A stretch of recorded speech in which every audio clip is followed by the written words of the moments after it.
সবাইকে স্বাগত জানাচ্ছি। আমি অসির রহমান, সিগমা ইন্টেনসিভ এডুকেশন থেকে। আজকে আমি তোমাদের সামনে ত্রিকোণমিতিক যে অভেদগুলো আছে, অভেদগুলো নিয়ে আলোচনা করতে চাচ্ছি।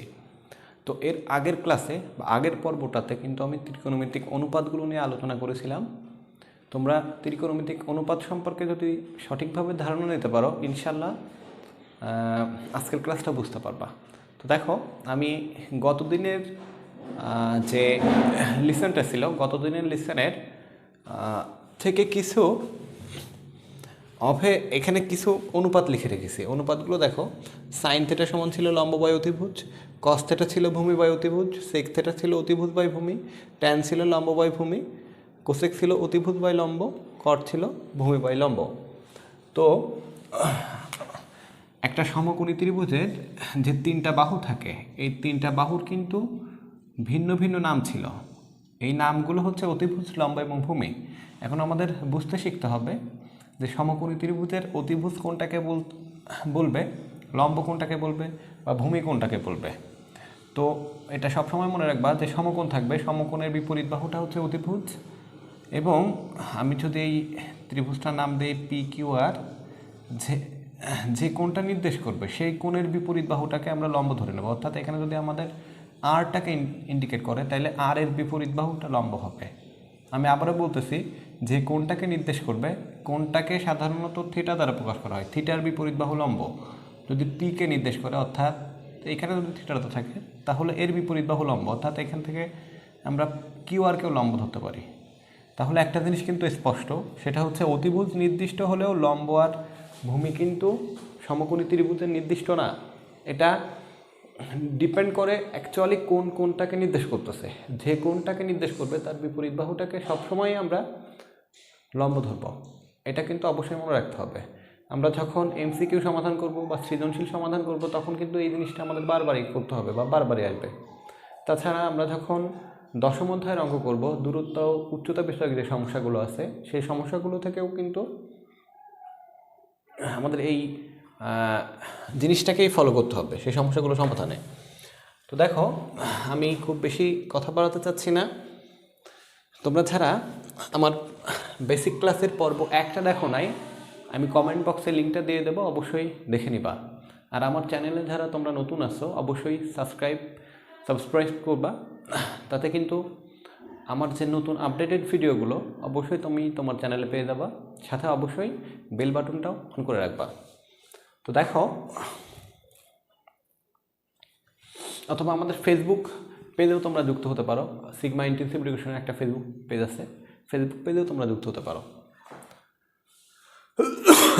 তো দেখো, যেহেতু অভেদ দিয়ে আলোচনা করব, আগে আমাদের অভেদটা বুঝতে হবে। অভেদটা হচ্ছে অ্যাকচুয়ালি একটা সমীকরণ। সকল সমীকরণকে আমরা অভেদ বলতে পারবো না, কিন্তু সকল অভেদগুলোই সমীকরণ হবে। আমরা যেমন এই যে এ প্লাস বি এর হোল স্কোয়ার সমান কিন্তু লিখি a square plus 2ab plus b square. এটা অবশ্যই একটা সমীকরণ, সাথে সাথে কিন্তু একটা অভেদও হবে। কেন অভেদ? দেখো, কারণ এই সমীকরণে যতগুলো পদ আছে, প্রত্যেক পদের মাত্রাই সমান। মাত্রা বলতে ঘাত। তুমি যদি এখানে মাত্রা দেখো, এখানে মাত্রা আছে কিন্তু 2, এখানে মাত্রা দেখো, এখানে মাত্রা আছে 2, এখানে মাত্রা দেখো, এখানে মাত্রা আছে 2, আর এখানে মাত্রা এই এ মাত্রা আছে 1, বি এর মাত্রা আছে 1। তো এর মাত্রা 1 আর বি এর মাত্রা 1, 1 1 যোগ করলেও কিন্তু 2 হয়। অর্থাৎ আমরা সেই সব সমীকরণকে অভেদ বলতে পারবো যে সকল সমীকরণে প্রতি পদের মাত্রাই সমান থাকবে। তুমি বীজগণিতে যে কয়টা সূত্র ইউজ করবো, অ্যাকচুয়ালি সব সূত্রগুলোই কিন্তু একটা অভেদ। দেখবা খেয়াল করে যে প্রত্যেক সূত্রতেই কিন্তু মাত্রাগুলো সমান আছে, প্রতি পদের মাত্রাই সমান আছে। তাই তুমি যে সূত্রই করো না কেন, তুমি যদি ঘন নির্ণয় সূত্র করো, ঘন নির্ণয় সূত্রেও কিন্তু একই রকম, যে এ প্লাস বি এর হোল কিউব সমান a cube plus b cube plus 3ab into a plus b. এটা হচ্ছে আমাদের ঘন নির্ণয় সূত্র। এটাকে কিন্তু আমরা আর একভাবে লিখতে পারি, যে a cube plus 3a square b plus 3ab square plus b cube. তো দেখো, এইখানে তো অবশ্যই আমাদের ঘাত আছে, দেখো 3, এখানে ঘাত আছে 3, ঘাত মানে মাত্রা। এখানে ঘাত আছে 2 আর 1 মিলে 3, এখানে আছে 1 আর 2 3, এখানেও আছে 3। অর্থাৎ প্রতি পদের মাত্রা সমান থাকবে অভেদের ক্ষেত্রে। তো ত্রিকোণমিতিতেও যে অভেদগুলো আছে সেই অভেদগুলোও কিন্তু একই রকম। এখন ম্যাক্সিমাম প্রবলেমটা কি হয়, মানে আমরা দেখছি বা বারবারই স্টুডেন্টদের এই সমস্যাটাই হয়, অভেদে কোন অনুপাতের সাথে কোন অনুপাতের সম্পর্ক এটা অনেকে মনে করে রাখতে পারে না বা ভুল করে, বারবারই ভুল করে।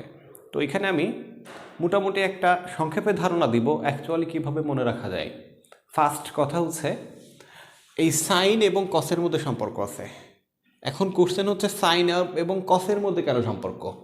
সাইনের বিপরীত অনুপাত হিসেবে কিন্তু কোসেক ব্যবহার করা হয়। সাইন সমান লম্ব বাই অতিভুজ আর কোসেক সমান কিন্তু অতিভুজ বাই লম্ব, এটা কিন্তু অনুপাতের সম্পর্ক এদের। কিন্তু অভেদে কিন্তু সাইন এবং কোসেকের কোনো সম্পর্ক নাই। বা কস সমান ভূমি বাই অতিভুজ, সেক সমান কিন্তু অতিভুজ বাই ভূমি, অর্থাৎ কসের বিপরীত সেক। তোমরা যারা প্রথম পর্বের ক্লাসটা করো নাই অবশ্যই প্রথম পর্বের ক্লাসটা করবা, ওইখানে তোমরা বুঝতে পারবা বা দেখতে পারবা। তো এখানে ভূমি বাই অতিভুজ, ওইখানে অতিভুজ বাই ভূমি, অর্থাৎ আমরা কসের বিপরীতে সেককে বলতে পারবো, বা ট্যানের বিপরীতে কটকে বলতে পারবো। ট্যান সমান লম্ব বাই ভূমি, কট সমান ভূমি বাই লম্ব। অর্থাৎ এখানে সম্পর্কটা কিন্তু বিপরীত ছিল এদের মধ্যে, সাইনের সাথে কোসেক, কসের সাথে সেক, ট্যানের সাথে কট। কিন্তু অভেদে এসে এদের সম্পর্ক কিন্তু নাই। অভেদে যে সাইনের সাথে কসের সম্পর্ক হয়েছে, কেন হয়েছে এরও ব্যাখ্যা আছে। সেকের সাথে ট্যানের হয়েছে, কোসেকের সাথে কট হয়েছে। তো তোমরা এখানে দেখতে পাচ্ছ আমি এখানে অনুপাতগুলো লিখে রেখেছি, এবং চমকপ্রদ একটা বিষয় হচ্ছে এই অনুপাতের নিচেও কিন্তু অতিভুজ আছে, আবার কসের নিচেও কিন্তু অতিভুজ আছে। সাইনের নিচেও আছে অতিভুজ, কসের নিচেও আছে অতিভুজ। তাহলে প্রথম যে অভেদটা আছে, প্রথম অভেদটা হচ্ছে ঠিক এরকম, যে sine square theta plus cos square theta equal 1। তো দেখো sine square theta plus cos square theta equal 1। আমি এখন তোমাদের প্রমাণ করে দেব যে কেন এটা অন হলো। দেখো খুব সুন্দর করে, এই যে সমীকরণটা আছে এই সমীকরণের বাম পাশে কিন্তু আছে sine square theta plus cos square theta. তাহলে আমি লিখে ফেলি যে sine square theta plus cos square theta. তো দেখো তো যে সাইন স্কোয়ার থিটা সমান আমরা কি পেয়েছিলাম, সাইন থিটা সমান কি পেয়েছিলাম, সাইন থিটা সমান কিন্তু পেয়েছিলাম আমরা লম্ব বাই অতিভুজ। আচ্ছা এখানে স্কোয়ার আছে, স্কোয়ার দিতে হবে, প্লাস কস থিটা সমান কি ছিল, ভূমি বাই অতিভুজ। এখানে হোল স্কোয়ার আছে, হোল স্কোয়ার দিতে হবে। তাহলে আমরা কি পেলাম এখানে দেখো তো, লম্বের স্কোয়ার বাই অতিভুজের স্কোয়ার, প্লাস এখানে কি পেলাম, ভূমির স্কোয়ার বাই অতিভুজের স্কোয়ার। তো দেখো এখানে কিন্তু এবার আমাদের বুঝতে হবে যে কখন আমাদের ভ্যালুটা 1 হয়। এটা কিন্তু ভগ্নাংশ, ভগ্নাংশ থেকে আমরা কখন 1 পাই, যখন লব এবং হর একই রকম থাকে। অর্থাৎ সাপোজ একটা ভগ্নাংশ আছে AB বাই AB, অর্থাৎ উপরে AB নিচে AB, যদি কাটাকাটি করি তাহলে কিন্তু আমাদের 1 হয়। তাহলে দেখো তো এখানে যদি আমি লসাগু করি, নিচে কিন্তু লসাগুটা হবে অতিভুজ স্কোয়ার, এবং উপরে আমরা কি পাই দেখো, লম্ব স্কোয়ার প্লাস ভূমি স্কোয়ার। তো এখানে কিন্তু আমি লিখে রেখেছি যে অতিভুজ স্কোয়ার সমান লম্ব স্কোয়ার প্লাস ভূমি স্কোয়ার, অর্থাৎ লম্ব স্কোয়ার প্লাস ভূমি স্কোয়ারের এখানে আমরা লিখতে পারি অতিভুজ স্কোয়ার, নিচেও আছে কিন্তু তোমার অতিভুজ স্কোয়ার। তাহলে এই অতিভুজ স্কোয়ার যদি আমি কাটাকাটি করি তাহলে 1 পেয়ে গেলাম।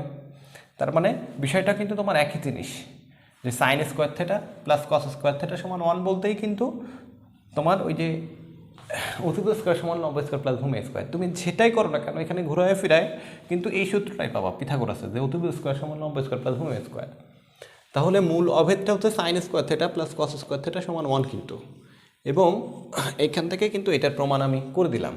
আমি আবারও বলতেছি সাইন এবং কসের মধ্যে কেন সম্পর্ক হয়েছে। সাইন এবং কসের মধ্যে সম্পর্ক হয়েছে কারণ সাইনের নিচেও কিন্তু অতিভুজ আছে, কসের নিচেও অতিভুজ আছে। এক সময় তুমি কাটাকাটি করবা, এটা মানটা বসায় লসাগু করতে হবে, বর্গ করতে হবে, কাটাকাটি করলে তুমি 1 পেয়ে যাবা। অবশ্যই এভাবে শিখবা, তাহলে মনে থাকবে ইনশাল্লাহ। তারপরেরটা দেখো, তারপরের অভেদ বলতে এইখান থেকে আমরা আরও 2টা অনুসিদ্ধান্ত পাই। ফার্স্ট যে অনুসিদ্ধান্তটা সেটা হচ্ছে আমি এখান থেকে এরকম লেখা যায় ফার্স্ট অনুসিদ্ধান্তটা যে sine square theta equal 1 minus cos square theta, অর্থাৎ প্লাস কস থেটা যদি আমি পাশ পরিবর্তন করে দিই, সমান চিহ্নের এক পাশ থেকে আর এক পাশে গেলে প্লাস থাকলে মাইনাস হয়, এটা তোমরা জানো। তাহলে এখান থেকে কিন্তু আমরা সাইন স্কোয়ার থেটা সমান 1 মাইনাস কস স্কোয়ার থেটা লিখতে পারি। আচ্ছা, এবার দ্বিতীয় অনুসিদ্ধান্ত আসো। যদি আমি কস স্কোয়ার থেটারে রেখে সাইন স্কোয়ার থেটারে এই পাশে নিয়ে যাই, তাহলে এখানে কিন্তু তোমার দ্বারা এরকম যে কস স্কোয়ার থেটা সমান 1 মাইনাস সাইন স্কোয়ার থেটা। আমরা যখন কোনো সমস্যার সমাধান করব, সমস্যার সমাধানের মধ্যে কিন্তু আমাদের এই সূত্রগুলো প্রয়োগ করতে হবে। এখানে সবগুলো সূত্র একটা একটা একটা, অর্থাৎ দেখো তোমার এখানে আমাদের একটা অভেদ থেকে মূল অভেদ কিন্তু একটাই, এখান থেকে কিন্তু আরও 3টা অভেদ তৈরি হচ্ছে, আরও 2টা তৈরি হচ্ছে, মোট 3টা। তাহলে মোট কিন্তু আমরা 9টা সূত্র তৈরি করতে পারবো এখান থেকে। তো ফার্স্ট 3টা আমাদের করা শেষ, তারপরে আমরা সেকেন্ডটায় চলে যাই। দেখো আমি এখানে লিখে রেখেছি সেক এবং ট্যান। বিষয়টা হচ্ছে সেকের নিচেও ভূমি আছে, ট্যানের নিচেও ভূমি আছে। তো এই 2টার নিচেই ভূমি আছে বলে কিন্তু আমাদের এই 2টার মধ্যে সম্পর্ক হবে, কিন্তু সম্পর্কটা কিন্তু আগে প্লাস হয়েছিল, অর্থাৎ sine square theta plus cos square theta হয়েছিল। এবার সম্পর্কটা কিন্তু প্লাস না, এবার সম্পর্কটা হচ্ছে মাইনাস।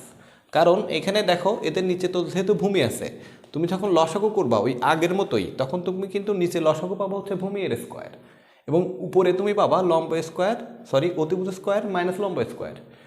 অতিভুজ স্কোয়ার মাইনাস লম্ব স্কোয়ার মানে আমরা ভূমি স্কোয়ার লিখতে পারি, আর নিচে তো ভূমি স্কোয়ার পাচ্ছি, কাটাকাটি করলে 1 হবে। এবং মাইনাস সম্পর্ক কেন? কারণ দেখো এর উপরে কিন্তু অতিভুজ আছে, তুমি যদি অতিভুজ থেকে মানে অতিভুজ স্কোয়ার থেকে লম্ব স্কোয়ার বাদ দাও, তাহলে কিন্তু তুমি ভূমি স্কোয়ার পাবা। অর্থাৎ নিচে যে ভূমি আছে 1 হতে হলে তো আমাদের নিচে ভূমি লাগবে, উপরে ভূমি লাগবে। যেহেতু নিচে ভূমি আছে সেহেতু তোমার উপরে ভূমি তো অটোমেটিক্যালি হয়ে যাবে যদি তুমি মাইনাস সম্পর্কটা ওখানে বসায় দাও। তাহলে এখান থেকে আমরা কিন্তু লিখতে পারি sec square theta minus tan square theta equal 1। তুমি এটা প্রমাণ করে দেখো। আমরা এখানে sec square theta minus tan square theta নিলাম। তো দেখো সেক থেটা সমান কি পেয়েছি আমি?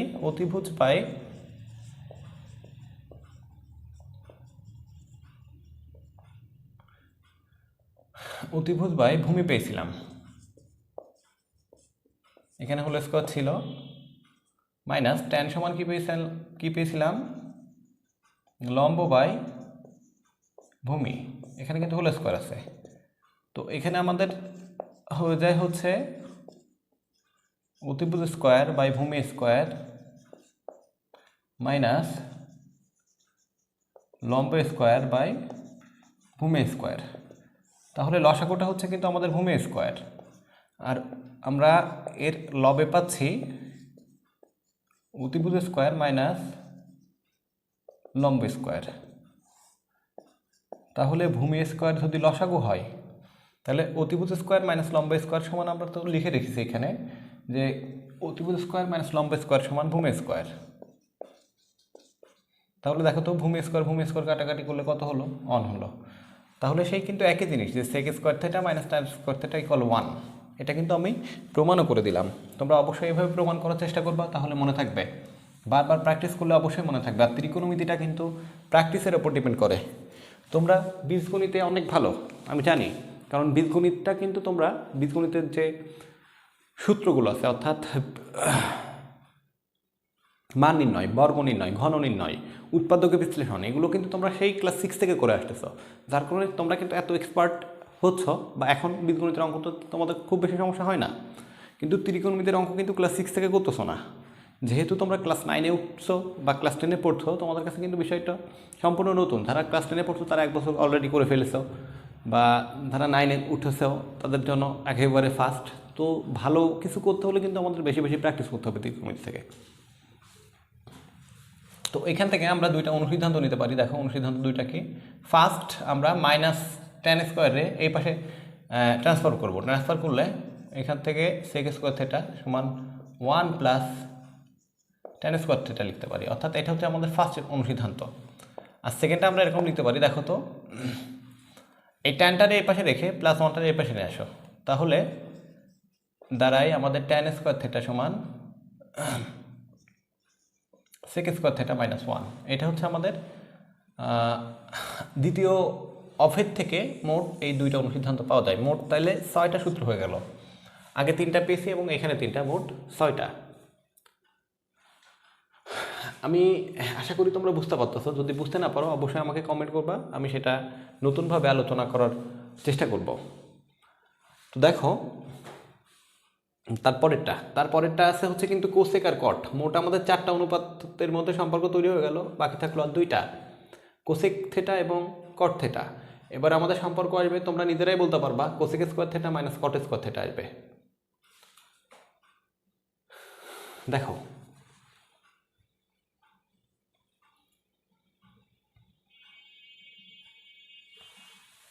তারপরেরটা, তো তারপরের অনুসিদ্ধান্তটা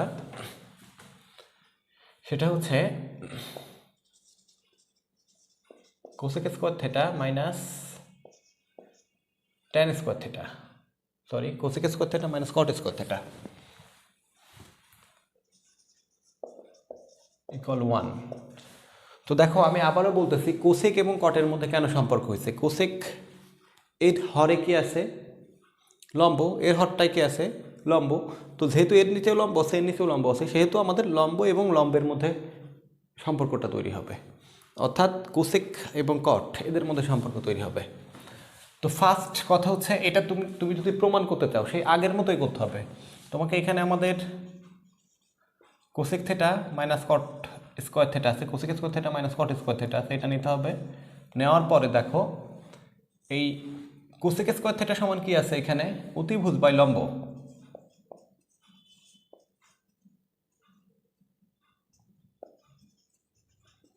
এখানে স্কোয়ার আছে, আমি স্কোয়ার দিলাম, মাইনাস কট স্কোয়ার থেটা সমান কি আছে, ভূমি বাই লম্ব। তো এখানে স্কোয়ার আছে, স্কোয়ার দিয়ে দিলাম। তাহলে কি হয়ে যাচ্ছে দেখো তো, অতিভুজ স্কোয়ার বাই লম্ব স্কোয়ার, আর এইদিকে ভূমি স্কোয়ার বাই লম্ব স্কোয়ার। তো লসাগুটা হচ্ছে আমাদের লম্ব স্কোয়ার, আর এখান থেকে আমরা পেয়ে যাব অতিভুজ স্কোয়ার মাইনাস ভূমি স্কোয়ার। তো এখানে আমি কিন্তু লিখে রেখেছি দেখো, যে লম্ব স্কোয়ার সমান অতিভুজ স্কোয়ার মাইনাস ভূমি স্কোয়ার। তাহলে সেই আগের মতোই লবেও আমাদের লম্ব স্কোয়ার, হরেও আছে লম্ব স্কোয়ার। তাহলে লম্ব স্কোয়ার কাটাকাটি করলে আমরা পেয়ে যাব 1। তাহলে দেখো আমি কিন্তু এখানে 3টা সূত্র, মূল অভেদ আছে 3টাই কিন্তু তোমাদেরকে প্রমাণ দেখালাম। তোমরা বাসায় একটু বেশি বেশি প্র্যাকটিস করবা, তোমরা পারবা ইনশাল্লাহ। তারপরে 2টা দেখো, অর্থাৎ আমাদের অনুসিদ্ধান্ত নাম্বার হচ্ছে 5। আগের মতোই যেহেতু মাইনাস সম্পর্ক আছে, তাহলে এটারে আমরা এই পাশে ট্রান্সফার করে দেবো, বাম সাইড থেকে ডান সাইডে গেলে। ফার্স্টটা আমরা পেয়ে যাচ্ছে এখান থেকে কোসেক স্কোয়ার থেটা সমান 1 প্লাস কট স্কোয়ার থেটা। আচ্ছা, তাহলে এটা গেল কিন্তু আমাদের 5 নাম্বার অনুসিদ্ধান্ত। এবং 6 নাম্বার অনুসিদ্ধান্তটা এরকম দাঁড়ায় যে তোমার 1টাকে এই পাশে নিয়ে আসবো, কটটাকে এক পাশে রাখবো, অর্থাৎ কট স্কোয়ার থেটা সমান, এটা এই পাশে আসলে তো মাইনাস হয়ে যাবে, কোসেক স্কোয়ার থেটা মাইনাস 1। তো আজকে শেষ, অর্থাৎ অভেদগুলো আমাদের সব শেষ। তো অভেদগুলো শেষ হয়ে গেল, সাথে আমি কিন্তু অভেদগুলোর প্রমাণও দেখাই দিছি, বা তোমাদের যে সূত্রগুলো কিভাবে তৈরি হয়েছে বা কেন তৈরি হয়েছে। এখানে মেন জিনিস মনে রাখতে হবে যে অনুপাতগুলোর লব এবং হর লক্ষ্য করতে হবে। হরে যে জিনিসগুলো একই রকম আছে সেই জিনিসগুলোর মধ্যে সম্পর্ক হবে, অর্থাৎ যাদের হরে লম্ব আছে দেখবা 2টা অনুপাতে হরে লম্ব থাকবে, ওই 2টা অনুপাতের মধ্যে সম্পর্ক। আবার দেখবা 2টা অনুপাতে হরে থাকবে অতিভুজ, ওই 2টার মধ্যে সম্পর্ক। 2টা অনুপাতের হরে থাকবে হচ্ছে ভূমি, ওই 2টার মধ্যে সম্পর্ক। অর্থাৎ যাদের নিচে একই রকম বাহু আছে তাদের মধ্যে কিন্তু সম্পর্ক হচ্ছে। এবং প্লাস সম্পর্ক কখন, যখন অতিভুজ নিচে আছে তখন কিন্তু প্লাস সম্পর্ক, আর বাকি সব ক্ষেত্রে মাইনাস সম্পর্ক। এখন মাইনাস সম্পর্ক থাকলে কোনটা আগে আসবে কোনটা পরে আসবে, যার উপরে অতিভুজ আছে, অর্থাৎ অতিভুজটা বড়, সবচেয়ে বড় বাহু। আমরা জানি বিয়োগ করার সময় বড় থেকে ছোটোটা বিয়োগ করতে হয়, অর্থাৎ তুমি অতিভুজটা আগে নিবা, তারপরে ছোটোটা নিবা, নেওয়ার পরে তুমি ক্যালকুলেশন করলেই কিন্তু 1 হয়ে যাবে। তো আশা করি ক্লাসটা তোমরা বুঝতে পেরেছো। আজকে আমার ক্লাস এই পর্যন্তই। তোমরা ভালো থাকো, সুস্থ থাকো, এবং নেক্সট যে পর্বটা থাকবে সেটা কিন্তু আমি বইয়ের কিছু সমস্যার সমাধান করবো ইনশাল্লাহ। তো আজকে এই পর্যন্তই। সবাই ভালো থাকো, সুস্থ থাকো। আল্লাহ হাফিজ।